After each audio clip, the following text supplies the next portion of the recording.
Hi friends, this is your pal Scott Garibay, and today I'm going to tell you why I now believe that Critical Role players are fudging dice at the table in Campaign 4 Araman under Brennan Mulligan. Here we go. Okay, let's dive in. All right, so first of all, I'd heard rumors about this, that a lot of people thought that Critical Role fudged die rolls. But I didn't spend much time thinking about it, and the reason why is there's already a convention, like is Matthew Mercer fudging die rolls? What's it matter? There's been a long tradition of, many dungeon masters fudge die rolls. It's openly debated on whether you should or should not, but it's an open debate, right? It's not like it is an open debate. Right, but there isn't an open debate on the player side, right? Everybody's like, oh no, the dungeon master can fudge, but players can't, right? So I believe that the players are fudging in Campaign 4, in Critical Role Campaign 4, and I'll tell you why shortly. But I also wanted to make that distinction. I think they're fudging. I don't think they're cheating, and the reason why is, hey, what's good for the goose is good for the gander. If the dungeon masters can fudge, I'm all for players fudging. Either this is not a debate and everybody says fudging is over, or it's good for both sides. I have no problem. Since we've built this world where fudging is debated, I'm fine with it on the player side. Okay, all right. So I did want to make that clarification. I think the Critical Role players are fudging die rolls in Campaign 4. So when did I come to this? Campaign 4, episode 2, Luis Carrazzo rolls his die and he says, "I succeeded." And I was like, wait, what? What just happened? Right? And the reason why, immediately my rabbit ears perked up and I'm like, there's a wolf. I was like, wait. And here's why. You could never do that at my table, right? If you did that at my table, I'd say, slow your roll there. Take your die result, take your die value, add it to your modifiers, and you tell me your result. You don't ever tell me if you succeeded or failed. I tell you. Because you don't know if you just made a roll against a stable boy or a dragon, right? Like that took the form of a stable boy, right? Like you don't know nothing. You can't tell me you succeeded or failed, right? So the moment I saw that, I was like, whoa, what just happened, right? Because I'm like, you couldn't get away with that at Scott Garibay's southern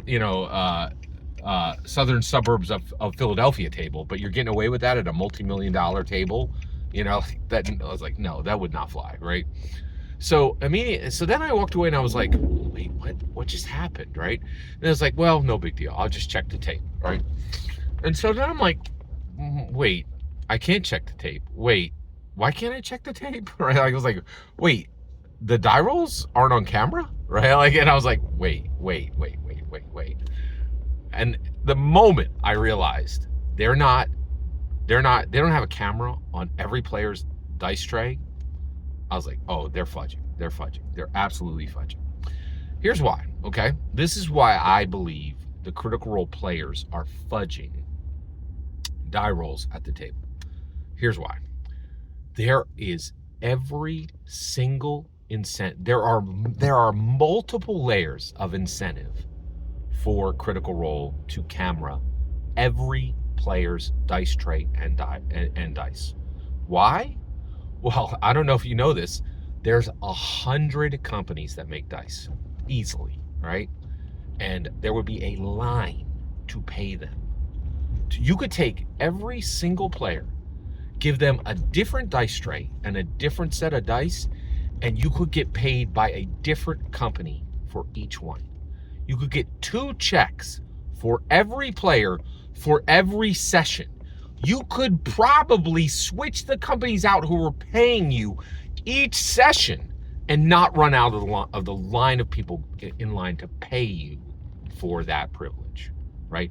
To not only supply you hundreds and to supply you thousands of dollars worth of dice tray and dice, the best in the industry, to every player they would not only give them to you for free, they would pay you to put them on screen, right?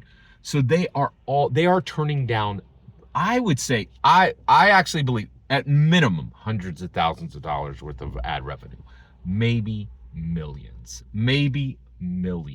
right? So you're looking at, so they're dumping hundreds of thousands of dollars of ad revenue like every season, right? In my humble opinion, maybe low millions of ad revenue, okay?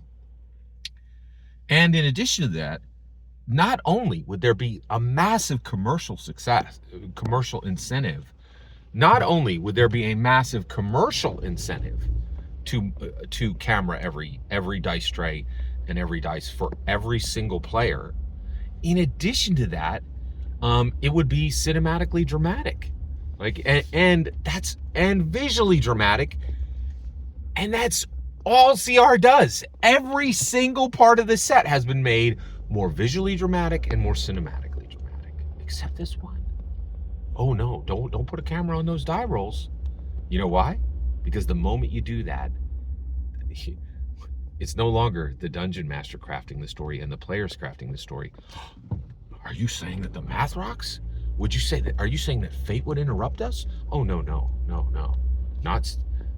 no, absolutely not. No, fate can't interrupt a critical role player. That happens at your table, not at ours. This is Hollywood, baby. We write the script. That's why the cameras aren't there, in my humble opinion. I believe critical role players are fudging at the table, and I believe the cameras aren't there so they can do it. Every single word you just heard in this video is my humble opinion. Nothing more, nothing less. The important part is when I hear your humble opinion. You may think I'm wrong. I'd love to hear it. Please consider liking and subscribing, and have a fetch millennium.